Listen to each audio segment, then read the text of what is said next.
All right, I think we're good. Hey, everybody, how you doing? Welcome. This is the Real Estate Investing Mastery podcast. Glad you're here. And we got an exciting episode because Adam was just telling me something I thought was really cool. He said 0.6%, that's 0.6% of all the podcasts out in podcasting world have more than 100 reviews. Guess how many reviews we have? I looked last night. I'm a little egotistical. I don't know. I like looking to see how many reviews we have. We have 506 reviews, but guess what, guys? That's not enough. We want more reviews.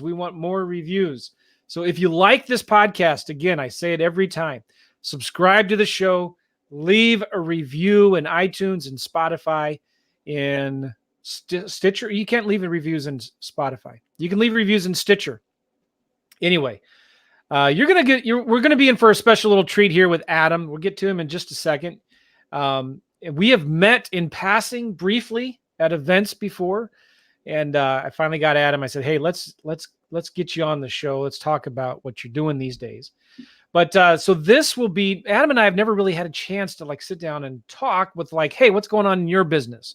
What are you passionate about? What are you excited about? So we're going to be doing that on this podcast. You're going to learn some really cool things. And one of the cool things you're going to learn in this podcast with Adam is how you can use meetup groups to find deals and how important branding is. That's one of the things that Adam is really, really good at, understanding branding and marketing and stuff like that. So we're going to be talking about that on this podcast episode. But first, what is that, Joe, in your hands? You're wondering. I just came out with a new book. It's called REI Secrets, Daily Nuggets of Real Estate Investing Wisdom. I'm so excited about this book. It's just taken me forever to get this done, and it's ready to go almost. As you're watching this live right now, if you are, this will be available in about a week.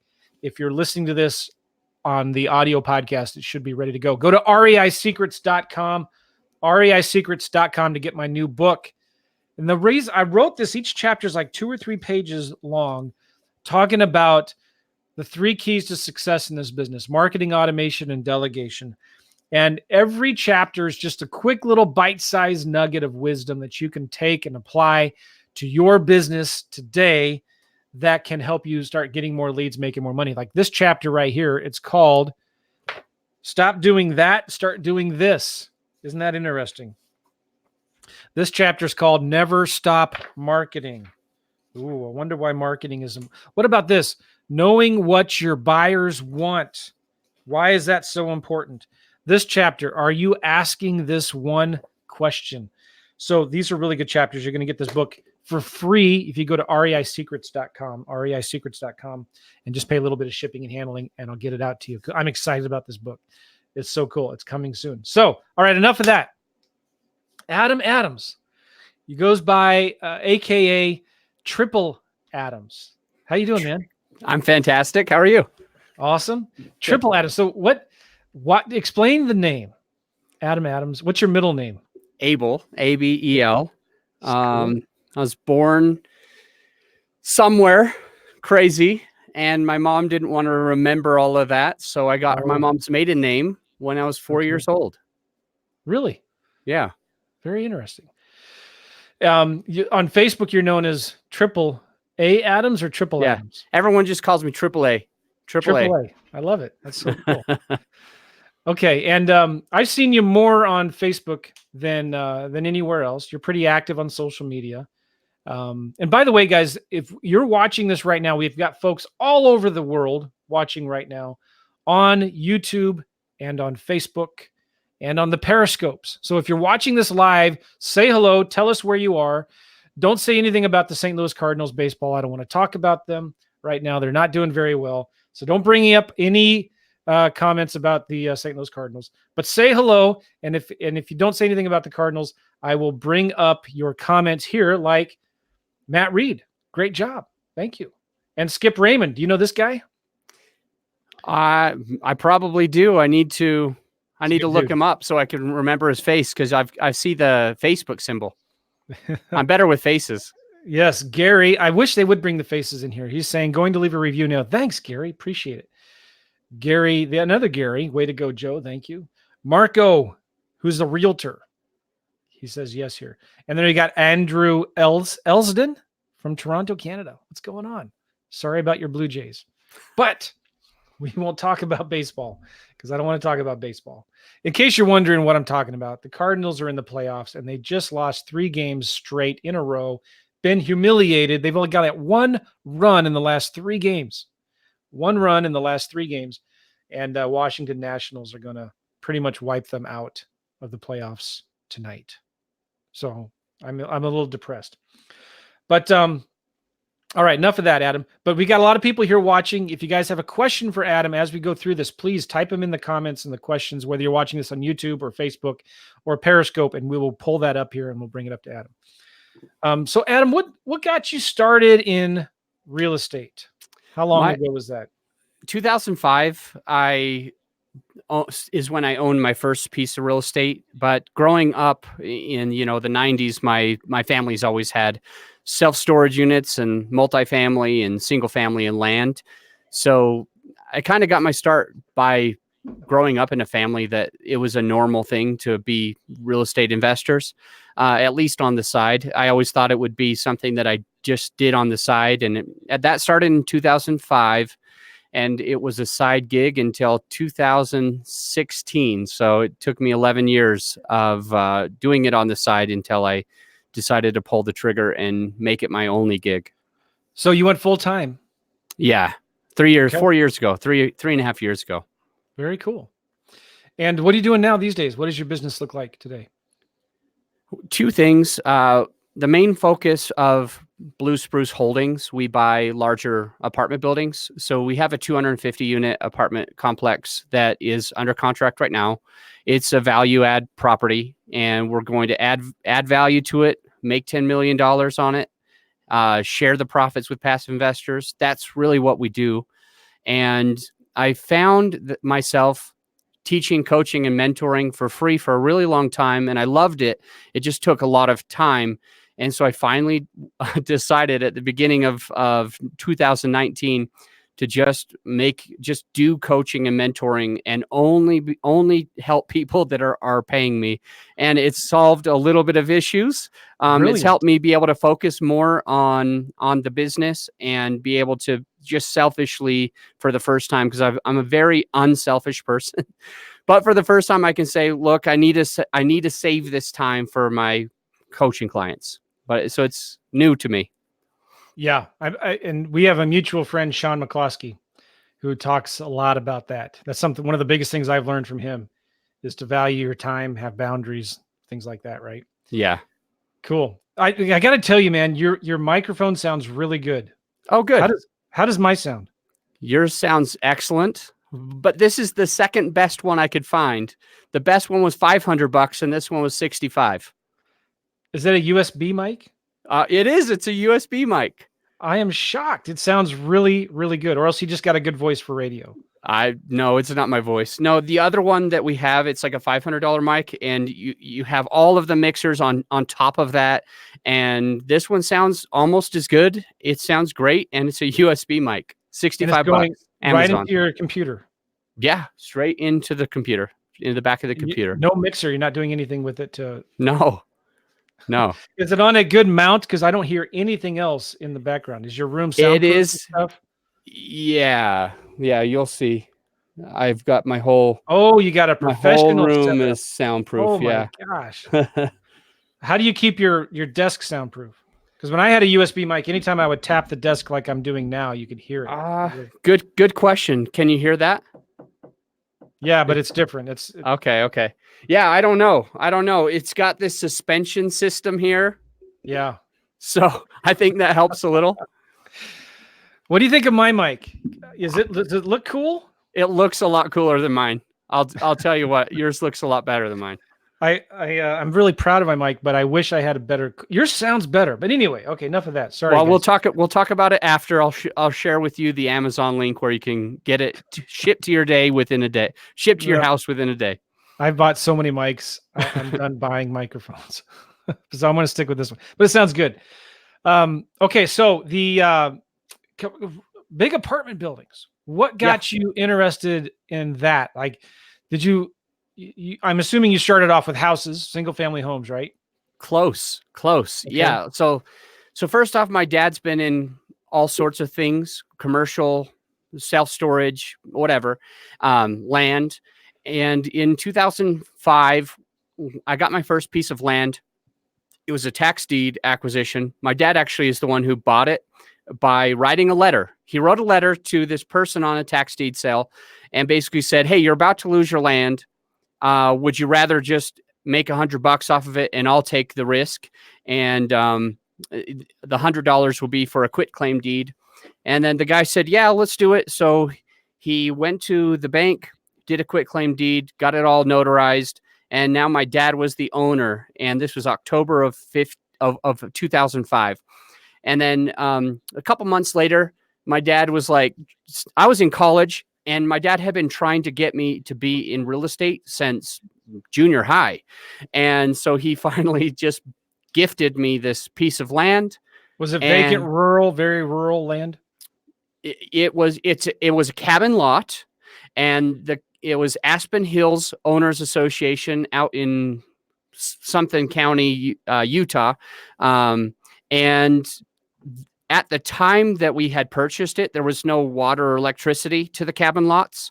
And since the time that we purchased it, they actually putting in all the infrastructure. So by the time 2007 came, somebody offered me $12,500, which was a lot lower than it was worth, but I didn't have to move a finger and I just made a giant return. So wow. Now this is the answer to your question. What made me get into multifamily? I sold that piece of land, started to say to myself, well, my dad has something right. He's figured it out. I need to be in real estate. So I am dyslexic, and being dyslexic at the time, I didn't want to read the book Rich Dad Poor Dad that my dad kept trying to make me. But after making this giant return, I was like, I got to read this book. This is like the best thing since sliced bread. So I started reading and learning more about Robert. I took classes from him or from his coaches. And as I studied, I found out, and I never knew this before, and a lot of people don't know it, but I found out that Robert did two things to get there. Number one is he built his business and made it the most amount of money he possibly could. And number two, he skipped a lot of the single family and land, and he went right into syndication, which is larger multifamily where you pool your money with a lot of people. And so I remember in 2007, when I learned that, I said, this is what I'm going to do. This is how I'm going to do it. I've got to do what Robert does. I got to skip the single family, got to go right to multifamily. And so the first step was learning the ropes by being a property manager when somebody else had the risk, and I just got to live there at an 18-plex and just manage it, lower the expenses, raise the rents. And that guy made $1 million that year. And so in 2008, I bought my first multifamily. So I had never done single family until 2015. I did one flip in 2015. I did maybe like a dozen flips in 2016, and most of them single family. But other than that, it's been all multifamily since the beginning. So you're buying and holding them? We usually hold them only for a short amount of time, about 5 years, and we sell them for a profit. So we look for properties that may not be cash flowing, may have just terrible management. They have people living there, but it's not bringing in the money that the good operations could take care of. So we get in there with my team. I have 12 people on my team. It takes a lot of us to make sure that this is safe and protected, and we make money. And so we get in there, we reposition the property, do some upgrades on units. The property that we have under contract, the budget is 1.8 million. So it's about $8,000 per unit, something like that. Wow. Good for you, man. So how many doors do you own now? So I'm at 1,400 ish. And then this will put me at like 16 or 17. Now, explain a little bit to people how this works. You're not coming up with millions of dollars of your own cash to True. buy these properties, right? How are you buying these homes, these apartments? Yeah. So actually, my first 100 or so, I never even put a dime in. So the way that it works, it's like thinking outside the box. With lease options, subject tos, all these types of creative financing, you just got to do something outside the box. And in this case, we partner with. There's a lot of people that want to be involved in real estate. They want to make a good return, but they don't want to have to wear all of these hats and manage the property. So we literally just raise equity, like you would for a startup business. We raise the equity for a startup apartment, and we'll maybe pull this one. Our raise is 5.8 million. So we're going to start with webinars today, actually. So you have to raise $5.8 million. The raise is 5.8. Wow. And, 3-ish of that is just straight up closing costs, and 2-ish of that is the money that it's going to take to rehab property. And then there's some other closing costs, and we take an acquisition fee as well. So the day that we close, I'll get a check myself of, I don't know, 10 grand or something like that. There's a lot of us in the partnership, but we split an acquisition fee that's usually 2, 3, 4% of the total purchase price, which in this case, it's an $11 million property. So it's around $330,000 acquisition fee. And my company gets some, and then every individual that's been working really hard to get this across the line will get some. I've got my personal money as the earnest money. There's a couple of us who put the earnest money down. It's just an earnest money deposit. It's usually 1%, so that's like 110,000. So I'll get some of that money. I'll get that money back, and then I'll make like a small acquisition fee, maybe like 10 or 20 grand. And then when do you start cash flowing on this deal? Ooh, really good question, because this one takes almost exactly 2 years to start cash flowing. Wow. So a lot of the projects, we try to have them cash flow from day one. This project is a deeper value add. There's a lot of time that goes into it, and our projections, although they're very conservative, we might make money before this. We have it projected out where the first 2 years, the cash flow that we collect and distribute is almost non-existent, but the third, fourth, and fifth year is going to be huge cash flows. So we should make. So the private investors aren't expecting any monthly distributions or quarterly distributions. They won't be expecting them for the first 2 years. It's possible that we'll have some to distribute, but it's not on the books. It's not a plan. I just bought Joe Fairless's book. Oh, yeah? Apartment Syndication. Is that a good book? No, I'm not ready yet. It's a great book. That's a great book. Joe is amazing. He's a good friend, and I try to promote his book because I've seen so many apartment investing books, and some of them are good and some of them are okay. This book gives more detail than any other book out there. And there's some of the secrets that we were planning on talking about, maybe meetups and Facebook and stuff like that. He gives away a few secrets that I thought that I was the only one who knew them, and now he's writing them to everybody. So it's like it's a very valuable book. I think it's called Best Ever Apartment Syndication Book. Yeah. So if your listeners want it, neither of us probably make any money off of it, but it is a great book if you're looking to get into the business. So I've been interviewing so many people, and this wasn't planned, but I've been interviewing a ton of people who are starting to get into commercial properties, big apartment buildings and stuff like that. Do you see, Adam, what's your projection in the future? I mean, it seems like we're at the height of the market. Maybe things are slowing down a little bit. Are you get concerned that, maybe you're buying at the wrong time at the height of the market? What do you have contingencies or backup plans if the market does fall? And, what if it gets hard to refinance these properties, when they're stabilized? Does that make sense? Yes. I got all three questions. Where do I feel like the market is? What is our backup plan? And what would happen in a case that the interest rates were too high when we wanted to refi? So the first question would be, talking about just where I think that the market is, I personally believe, and I've done a lot of research and I've looked in a lot of places. One good place that the listener can learn more is going to just a CoStar, getting a CoStar report, being a part of CoStar, and just doing a lot of research on different markets. And I believe 100% that markets individually are cyclical, and I'm not concerned of an overwhelming real estate bubble right now. I know that Dallas is higher than it's ever been. I know that Denver's higher than it's ever been. And I know that there's a lot of other cities like, I can't even think of them, Seattle. There's a lot that are at the highest point that they've ever been. And there's some that are obviously going to go down in value right now.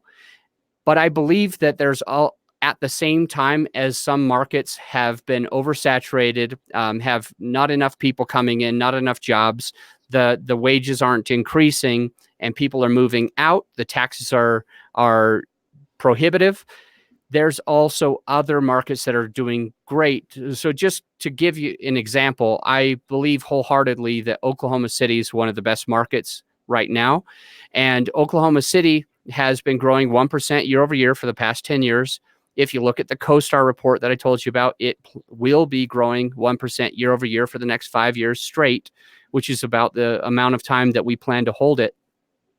And there's this thing called an absorption rate, which you really need to focus on when looking at larger multifamily is, are they building too fast or so much that the absorption rate is slowing down and the vacancies are going to increase or the occupancies will decrease in a market because they're building too much for the amount of people that should be moving in. So OKC, great on the absorption rate, great on the cost of living, great on the home prices going up, great on the everything like that. But then when we just look at Tulsa, Oklahoma, it's a little bit different. They're building more apartments than there's people moving in. They don't have jobs coming in like they do in OKC. And these are only about an hour or two apart. And they're completely different markets. And that can be said for almost every city. So there's a few cities in the state of Colorado that are doing phenomenal. And there's a few cities in the state of Illinois that are doing horribly. And we can't say that the whole state is that way. You got to look city by city to really truly understand it. But the first question, I'm not concerned about a giant real estate bubble. And if there is one, even though I'm not technically concerned, we still try to have a stress test. We still try to figure out what will happen if something bad happens. And the way that we fix that, or the way that we make sure of that, well, number one is just doing our research in an area and learning all the things that I already mentioned. But also, on top of that, you want to understand what has been the average cap rate in a certain city. And so, for instance, in Oklahoma City, maybe the average cap rate for the last several years is 8.5%. And right now it's 7%. What people are doing today to try to say that they're being conservative is they're saying, I'll buy it at a 7 and I'll sell it at a 7.5. And just to illustrate for those people who don't know what a cap rate is, there's a few.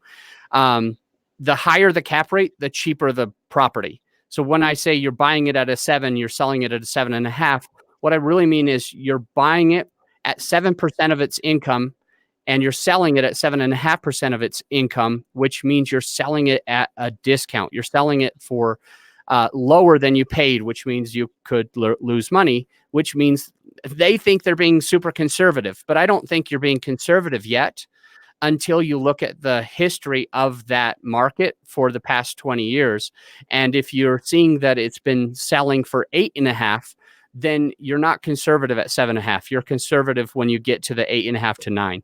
Does that make sense? I think so, yeah. So this is part of what we do to stress test. And then the last question that you mentioned is, what do we do if the interest rates rise when we're trying to refi, which is a huge problem. Or the banks just say, hey, no, we're not going to refinance. Yeah, true. And for multifamily, it's a bigger problem than it is for single family. For your single family houses, you have a 30-year amortized loan or a 15-year amortized loan, which means that there's no balloon payment. There's no day that comes where they just make you pay the whole thing off, even though you still have 30 years left. But it's different with multifamily. It's different when you get into the commercial loans. They want to give you a 3, 5, 10, or 7-year balloon payment. It's the term of the loan. It will be amortized still over, 30 or 35 or 40 years sometimes, but it'll still be amortized over 30 years. But at 5 years, they're going to turn around and say, hey, you owe us the whole amount. We want you to refi. And so the problem, the big concern that I think you're talking about, Joe, is if the interest rates today are the lowest that they've ever been, and they go up even just a couple of percentages, if that's all they go up is just a couple of percentages, which sounds like not a lot, but it means millions to these projects. It means that you could lose millions of dollars just by having those percentages up. So the biggest thing that I would recommend to people that are getting into these properties at this time is to make sure that you have the longest term available. It won't be okay if you have a 2, 3, or 5-year term. A 7 is on the line. A 10 is much, much better. And if you found a way to get a HUD loan, housing and urban development, actually, they have these amazing loans for larger commercial construction, and they amortize it over 40 years with no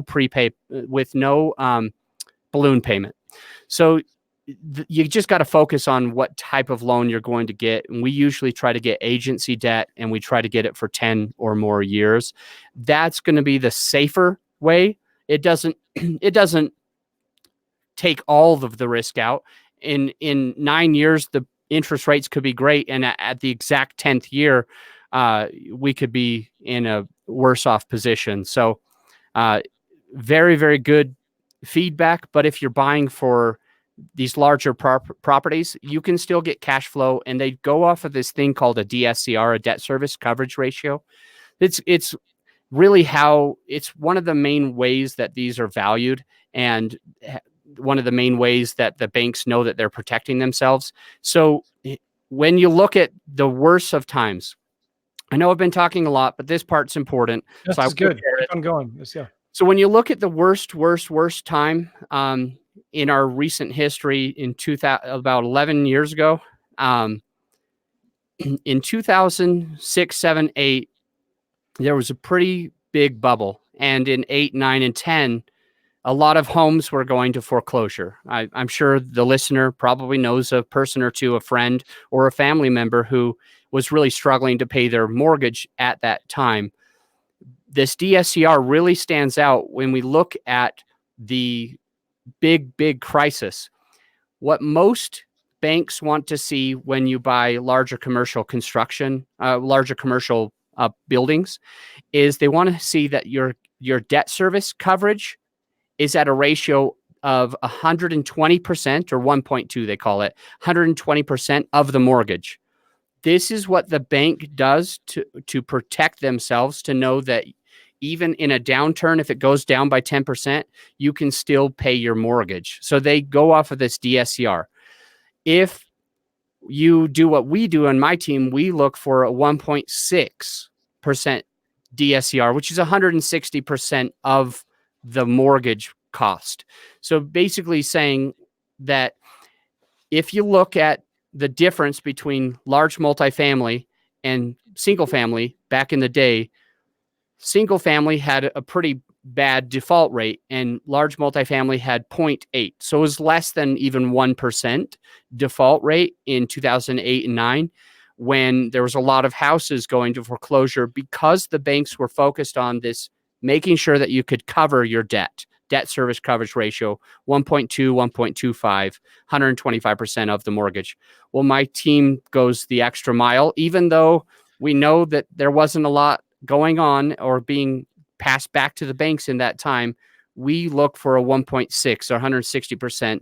So our probabilities are even less than that 0.8%. Okay. Makes sense. Cool. I forgot what I was going to ask. All good. Oh yeah. Well, Oh, it was important. Oh yeah, I remember what it was. One of the cool things about what you're doing that I really, really like is that you're focusing on affordable housing, right? There will always be a demand for affordable housing. You're not doing these with apartments that are renting for $1,500, $1,800, $2,000 a month. Yeah. Usually in a recession, in a downturn, it's those higher end apartments that really take a big hit because people are downsizing in a recession. They're looking for cheaper, more affordable apartments. You're in that sweet spot where there will always be a demand for housing in that middle income, lower to middle income area, right? Did I Yeah. phrase that right? Absolutely. We focus on C-class apartments, not A-class apartments. Yeah. Yeah. And I definitely not remember, D. D no, gets scary, but we're focused on C-class. I remember Dallas because I worked for a company in 2000, between 2002 and 2006. And I was transferred to Dallas for a summer. And this was coming out of the dot-com um, bubble burst, And I remember back at that time, Dallas Fort Worth really took a hit in the big multifamilies. And the nicer, newer multifamilies out there were begging tenants. We're giving away tons of free rent and tons of and all that. And I remember back then thinking, what was it that caused these big developers to get hit so hard?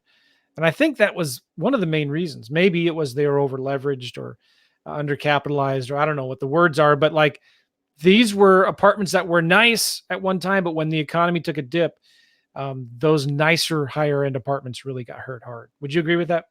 Yeah, yeah. That everyone who was in larger commercial apartments in those years would agree with you. Every single one of them said the same thing. Yeah. Okay, cool. All right, now we titled this on Facebook and YouTube as we're doing this now. How you can use meetups to build your real estate investing business, to do deals and stuff like that. Talk about your strategy with meetups. Are you using it to find deals, to raise private money, just to find deals? What are you doing there? Yeah, great question. It's evolved. It's changed throughout the couple of years that I started it back in 2016. When I first started, I was doing a lot of flips, and I just wanted a good network of people. I wanted everything that you said. I wanted to be able to have more deals. I wanted to be able to help more people. I wanted to be able to have more private money for the deals that we had. I wanted to partner in on deals that other people couldn't take down with this network. And I truly just believed, your network is your net worth. And if I'm going to be successful, if I'm going to do this right, I need to know more people, help more people. And really, who was it? Who was the guy who said, you can get everything that you want if you help enough other people get what they want? Yeah. Probably Probably Zig Ziglar. Probably. And I completely agree with that. I focus on that. And I always think if you put other people first, then you're going to have what you need. So I've become a pretty good connector, and that's what I did with the group. And it was for all of those reasons, but ultimately it was just because I knew that I needed to have a good network of people, a good local network of people where I could call on and help them out, or they could help us out when we needed it. So that's how we started. And I would love to, if we have the opportunity, I would love to go into some strategies if other people want to start a meetup group to help propel it a little bit farther, because there's a few things that I noticed in other meetup groups. And practically the only reason why I started mine is because I didn't feel like any one meetup had everything that I wanted. So I just said, all right, I'm just going to start one. I'm just going to start my own. And what were some of those things? Talk about that. Yeah. Okay. So first off, I need to brag one thing, and I apologize, but it is a good thing to understand how active my meetup group became.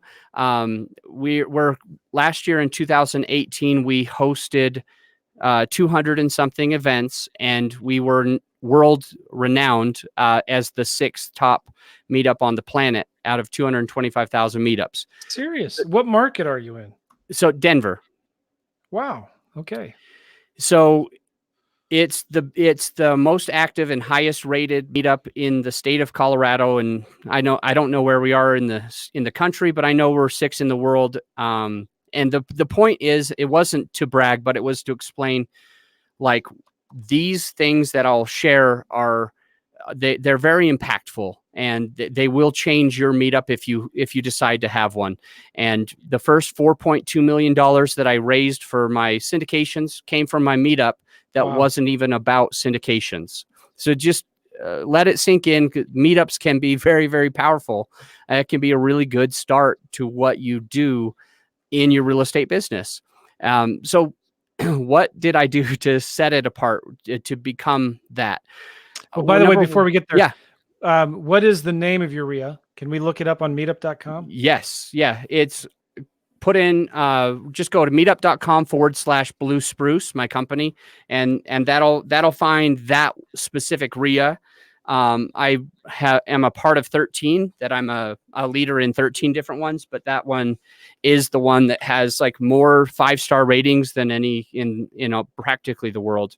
So it's a lunch club. Is that right? Yep. You wouldn't believe, we met every single week, and we had anywhere from 80 to 176 people every single week at lunch for 2 hours in the middle of the day. Wow. It was insane. We've slowed it down. We're now just meeting twice a month, and we have maybe 30 to 70 people a week, each event.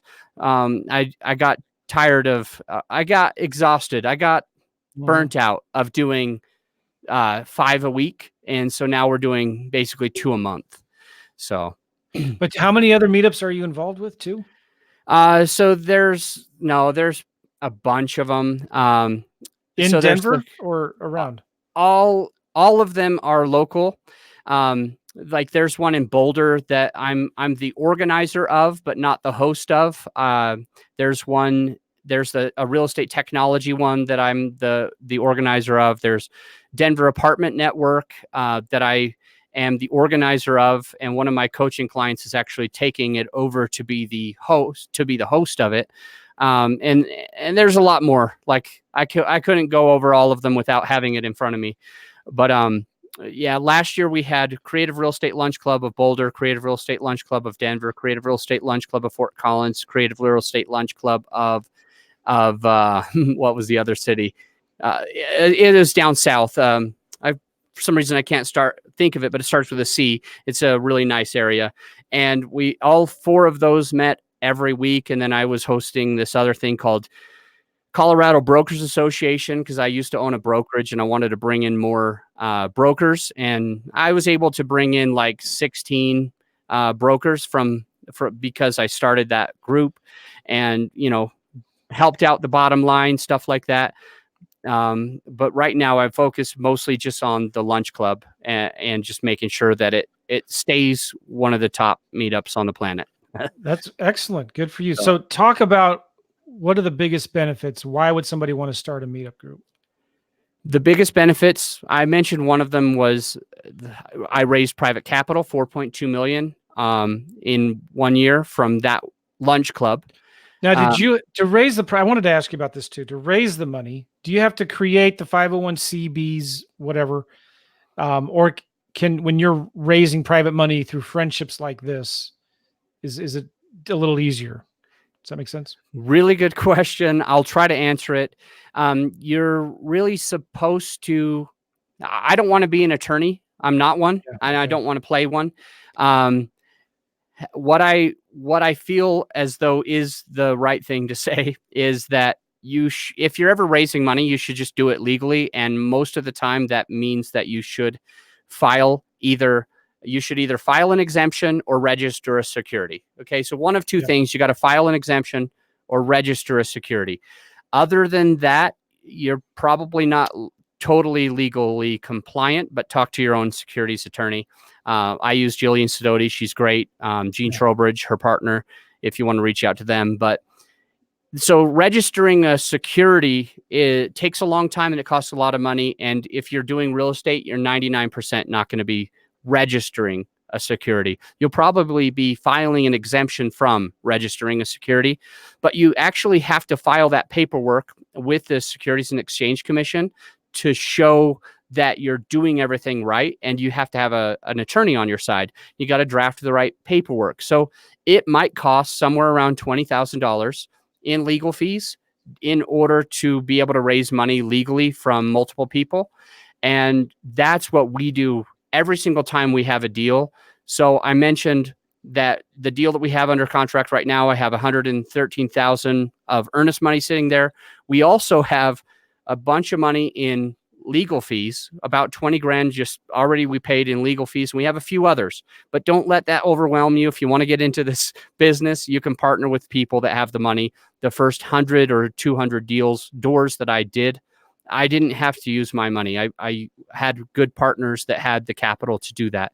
And now that I am where I am, I'm starting to fund the earnest money. I'm starting to put my own money into the deals and be excited to make money on the general partnership side and also on the limited partnership side, kind of double dipping. But regardless, in the beginning, if you're overwhelmed at 20 grand or 100 grand, you can partner with somebody fairly easily.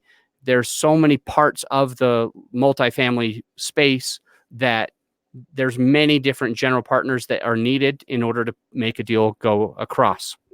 So I met most of those at my meetup, by the way. Which is the whole point of why meetups are so powerful, right? Yeah. It's not what you know, it's who you know in this business. So true. And just, this is a really big point too. Like, one of the biggest benefits of owning a meetup or starting a meetup like this is that you become now recognized as an authority in the space, and you become a connector. Anytime you have a bigger network, more connections, you become seen as an authority, and people can come to you with deals, with money. Hey, I knew a guy who was wholesaling turnkey. He was selling turnkey rental properties in St. Louis, and he went and started a bunch of meetups in California. And once a month, he'd go out there for a week to like 6 or 7 different meetups and just teach how to manage, how to get cash flow from rental properties long distance virtually. And he would just teach, and he would tell people, hey, by the way, if you're looking for some properties like these that I'm showing you, see me afterwards. I got a bunch of them, and we have the property management and everything in place. And he was doing tons of deals just by doing meetups, teaching people, not pitching and selling the whole time, but teaching people how to find, manage rental properties like this, and then selling them in the inventory that he had. But anyway, really good. A brilliant idea. I love it. Yeah, we got, in the beginning when we were doing a lot more single family, we got a ton of just off market deals.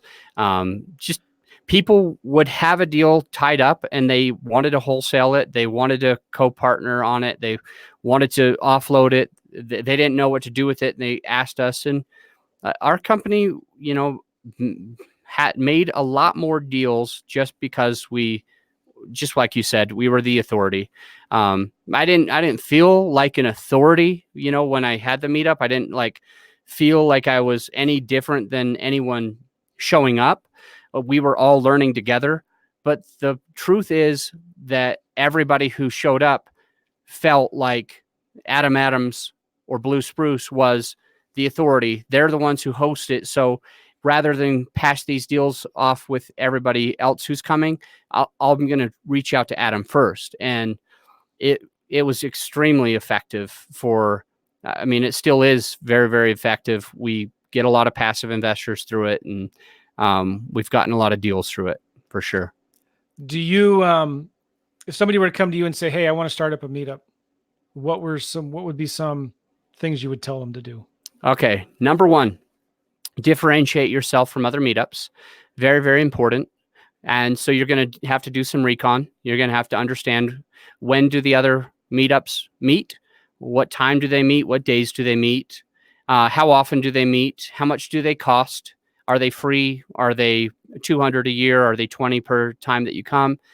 And what is their niche? Is there a whole bunch of fix and flip ones, but no wholesale ones? Is there a whole bunch of wholesales for the elite, but no wholesaling 101? Is there a whole bunch of wholesales, but no creative real estate, whatever it is, syndications, anything that you can think of, just niche it down, do it differently. So for us, when I noticed that a lot of them were meeting at 6 p.m. and I had a hard time getting there at 6 p.m. because I have kids. And so I just thought, okay, the only time that nobody else is meeting is at lunch. That's the only time nobody else is meeting, and everybody else charges $200 a year. So I'm just going to make it free. And here's all the good things that I like about them. I like it when everybody has a chance to talk about themselves. When you give everybody a chance to intro themselves, tell the whole group what they do, you facilitate a lot of networking possibilities. So these are some of the big things that nobody really does, is just make sure you're different and make sure that you're providing value. So we decided never to sell. I don't feel like your friend's situation was selling. He was selling, it's true, but it wasn't a hard close. It wasn't join my coaching program or you're not going to be successful. It was, hey, we have some of these turnkeys. If that's what you're looking for, let us know. But that was it. And I did the same thing. I let everyone else introduce themselves. I gave them all 30 seconds. And then I would just say myself, hey, I buy apartment buildings with my friends. And if you want to be a passive investor and make good money good returns on your money, then just reach out to me.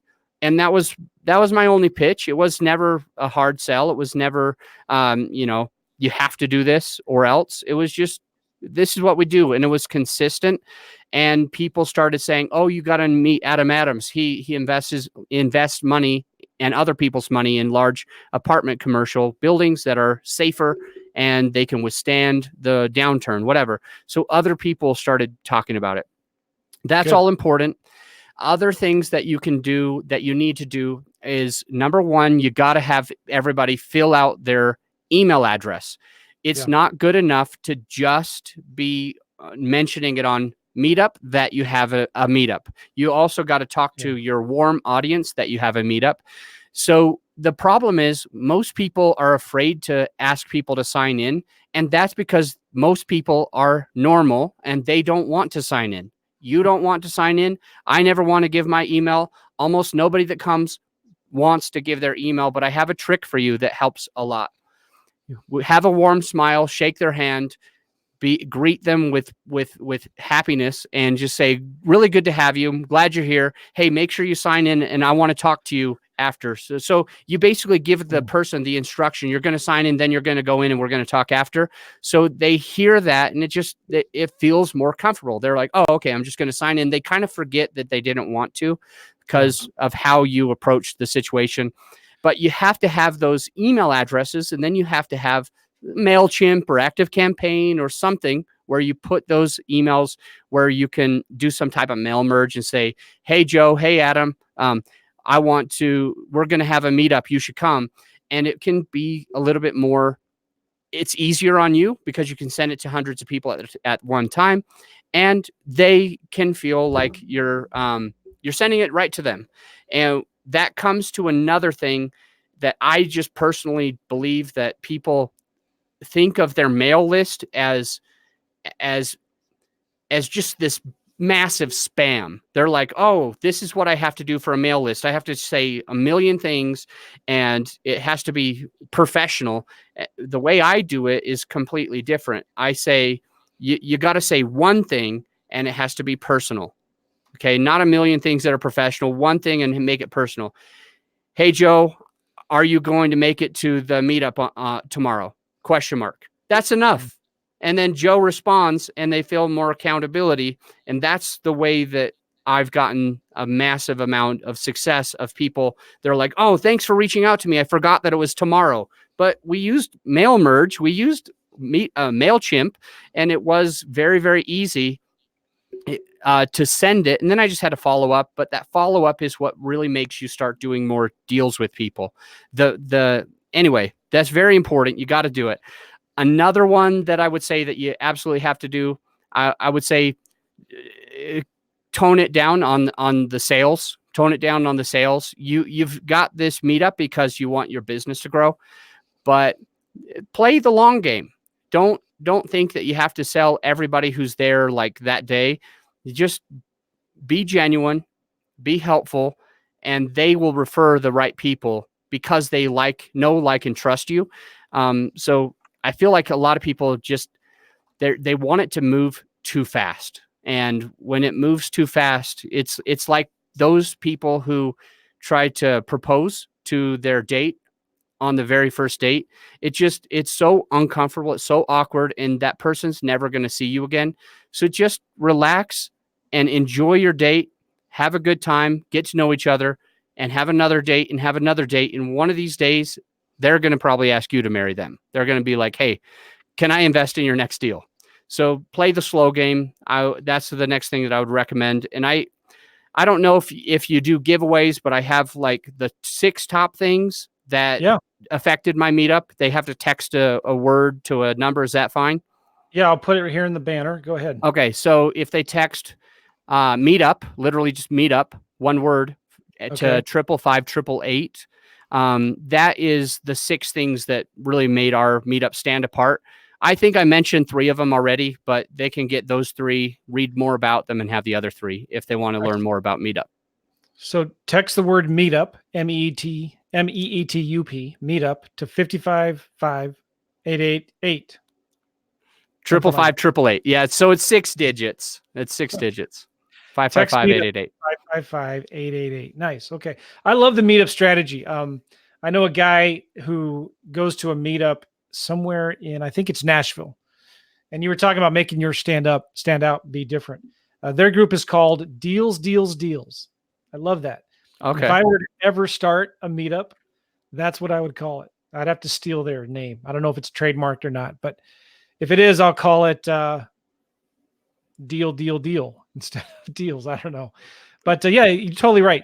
Meetups are a great way to build your network, to raise private money, to find deals, to be seen as an authority. And you don't even have to be the guy who is like the main expert who's just done hundreds and hundreds of deals. You know, I wasn't. There was that one movie, the guy, Sneaky Pete. Was that the movie where the guy, like, maybe that wasn't it. I forget. The guy from Titanic was in it.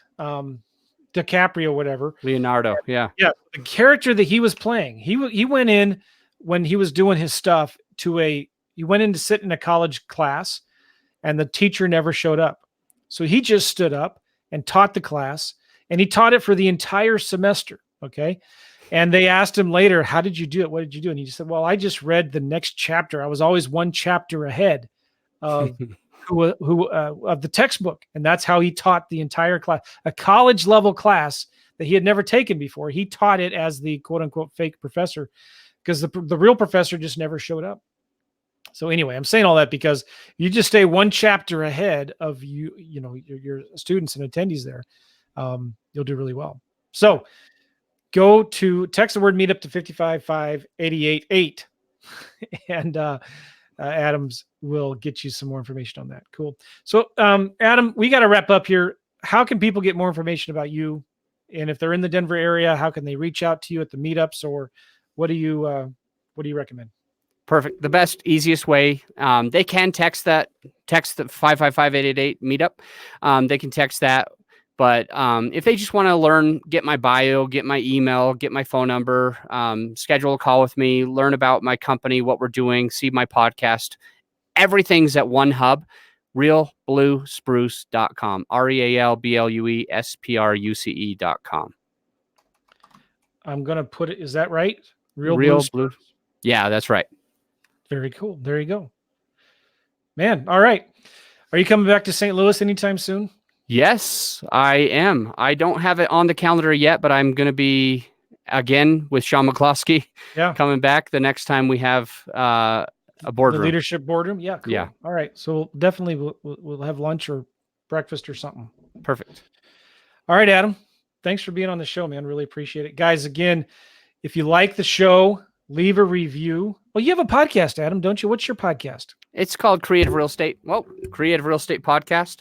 And they can find that by going to the website. It's everything's like all the things that we do are at that hub. Cool. Creative Real Estate Podcast. Yeah. Right. And let's see, anything else I was going to say? I'm getting distracted because my phone's lighting up. Leave a review on iTunes if you like the show. Go listen to Adam's show, the Creative Real Estate Podcast, and leave some reviews on his show. And appreciate you guys very much. Oh, I had a question here. Yes, from Gary. What was the name of that apartment data resource? Oh, you would have to ask me at the end. It is. Oh my gosh. You said CoStar. CoStar. CoStar. CoStar. And there's a bunch of others. And let me say this: if you want more apartment data, if you want that kind of stuff, on my podcast, episode 242, it's one of the only ones that I actually memorized the number. There is so much information that Neil Bawa gave on episode 242 of the Creative Real Estate Podcast. Gary, if that's what you're hoping for, if that's what you want, you should listen to that twice, take notes both times. You'll learn so much. Episode 242 with Neil Bawa on the Creative Real Estate Podcast. Love it. Nice. All right, Adam. Thanks, man. Appreciate it. Have a good one. Thank you. Talk soon. We'll see you guys later. Bye-bye.